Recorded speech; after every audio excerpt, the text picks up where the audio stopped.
There was a small village surrounded by green hills and farms. Princess Adanne lived in this little village. Her father was King Chukmeka, who ruled over the village. Adanne was the king's oldest daughter. She was known as a kind and gentle princess who treated the villagers well, but Adanne had a difficult issue she struggled with her whole life. She had very strong body odor that smelled quite bad. Even when Adanne was a young girl, she smelled much worse than the other children. The bad smell got worse as Adanne grew up. It was a pungent, unpleasant smell that trailed behind her wherever she walked. As Princess Adanne grew into a young woman, the people in the village started treating her differently. They tried to stay away from Adanne because of her very bad smell behind her back. Some villagers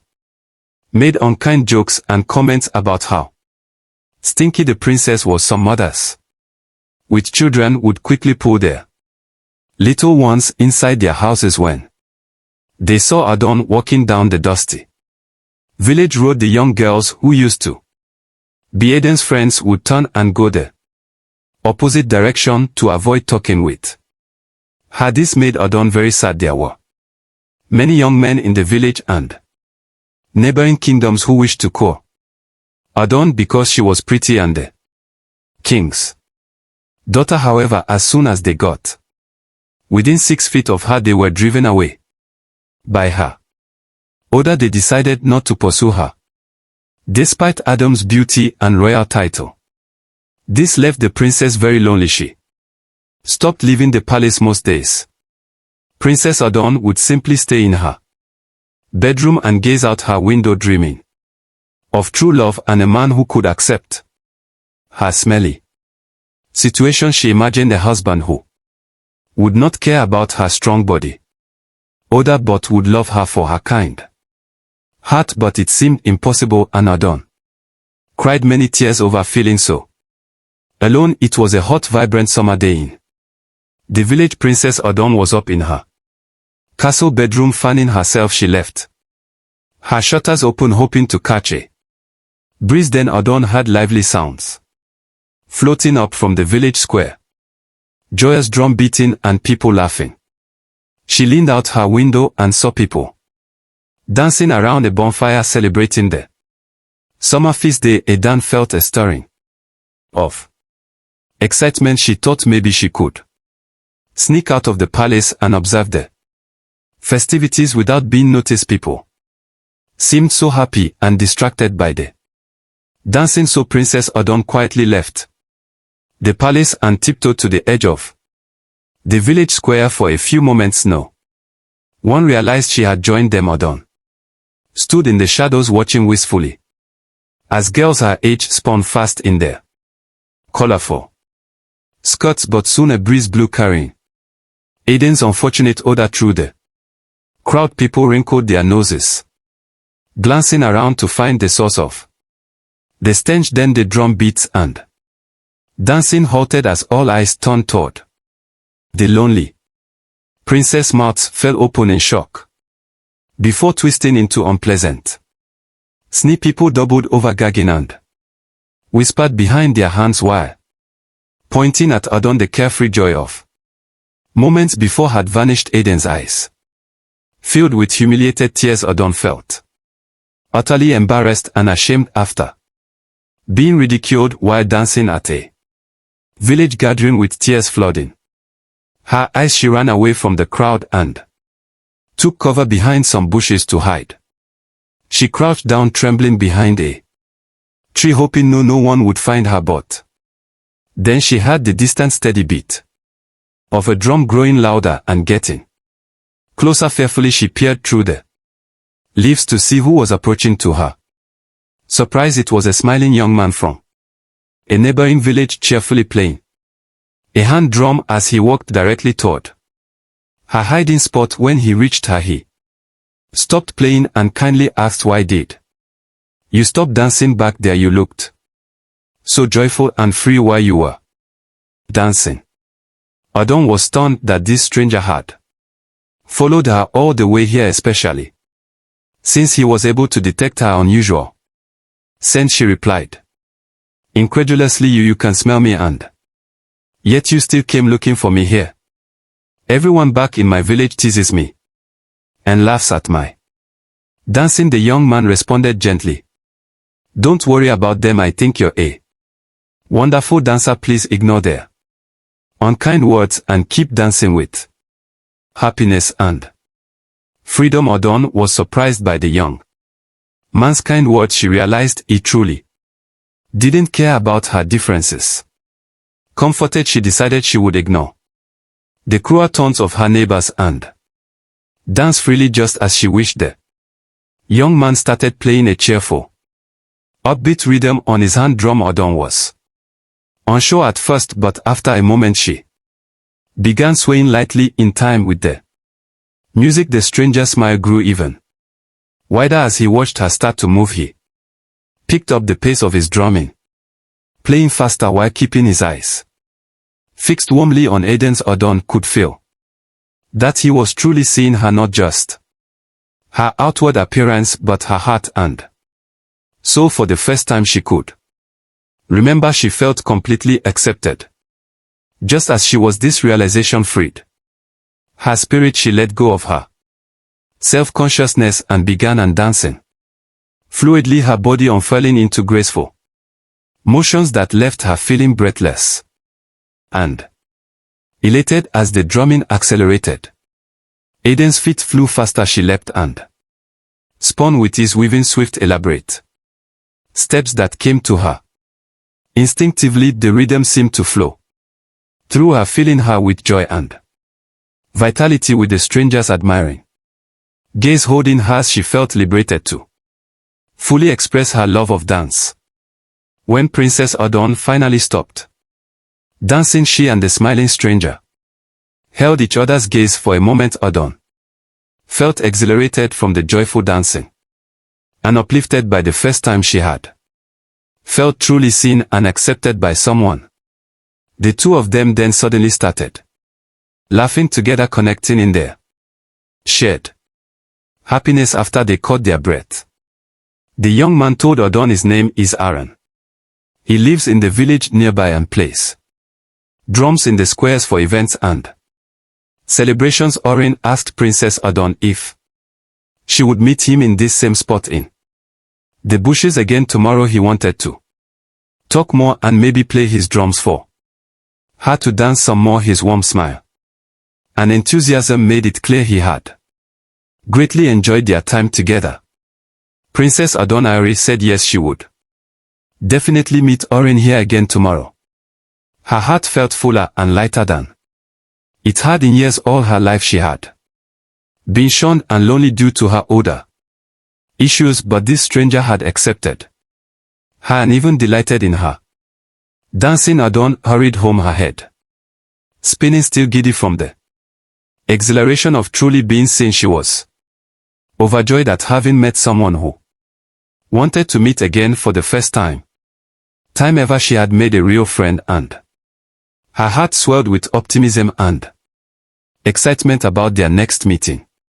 Behind the bushes in the coming weeks, Princess Adanne's meetings with Aaron were the highlight of her days. Each afternoon she would eagerly sneak away to their secret spot in the bushes where Orino would already be waiting with his drums. The two new friends enjoyed long, lively conversations, telling stories and jokes that had them laughing for hours while they talked. Orin often picked up his drumsticks and played energetic rhythms which delighted Princess Adanne and inspired her to dance with a freedom and joy she had never known. She let go of all self-consciousness about her lingering odor issues when around Orenzi. He made her feel so accepted. She was able to lose herself in the music.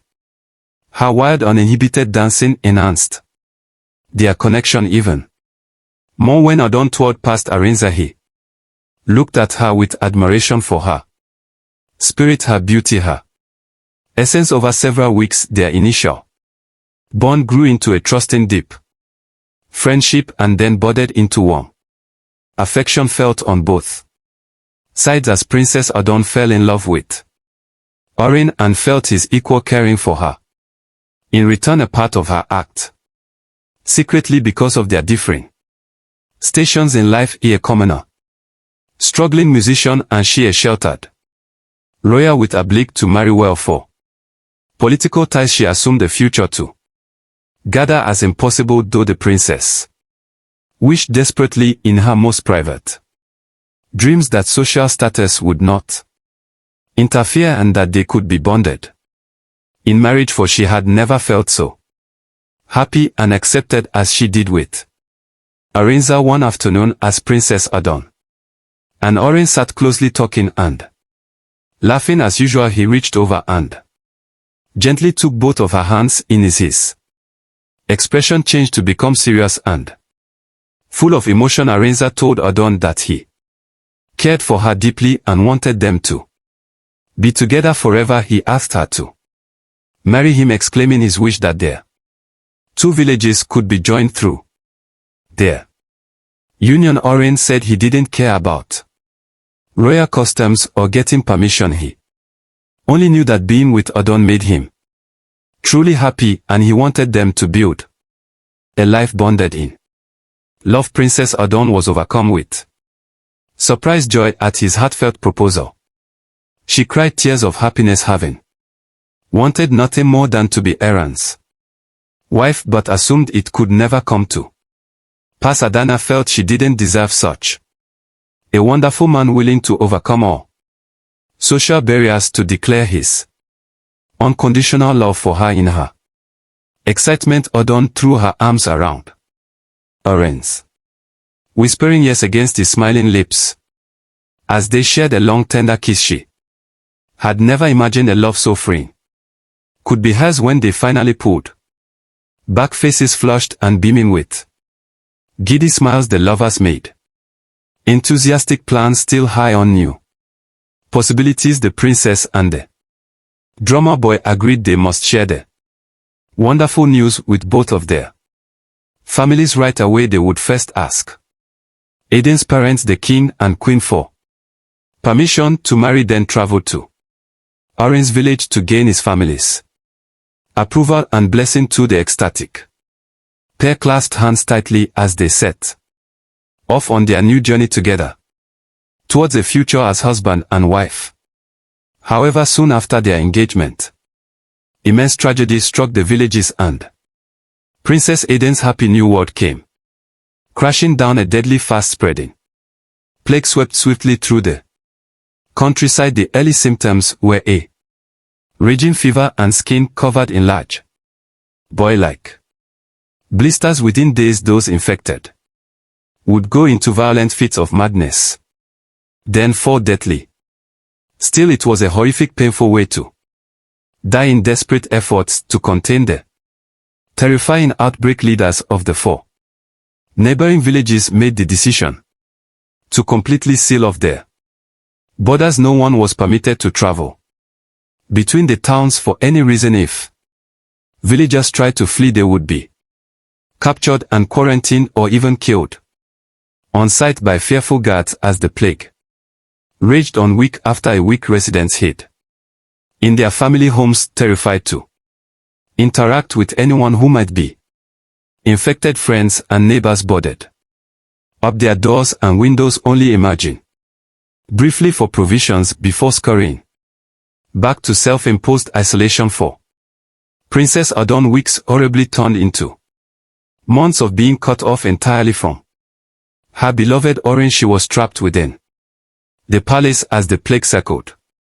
hungrily. All Adanne's hopeful joy at the future with Orin faded into a daily fear for his safety. Without any way to reach him, the villages remained frozen in their quarantine isolation for endless months as the plague ran its course. Adanne and Orin could only pray the other was still alive despite isolating herself within the royal palace. Eventually, Princess Adanne awoke feverish with the terrifying red boils beginning to spread across her arms. The plague had reached her. The princess grew gravely ill over Subsequent days her body raged in fevers.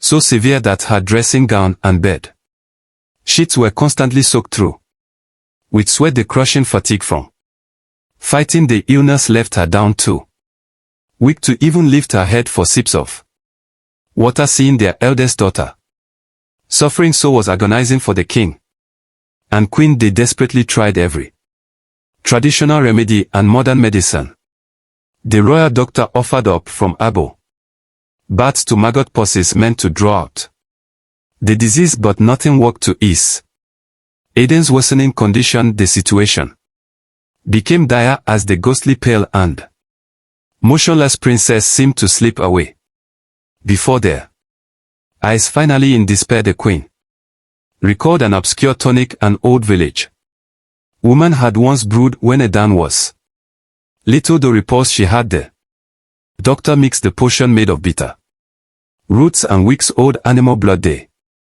gently spooned the revolting concoction into Adanne's mouth miraculously. Just a day later, the princess finally stirred. Over the next week on the round the clock, carried the strange medicine along with the queen's loving touch, slowly brought Odor back from the brink.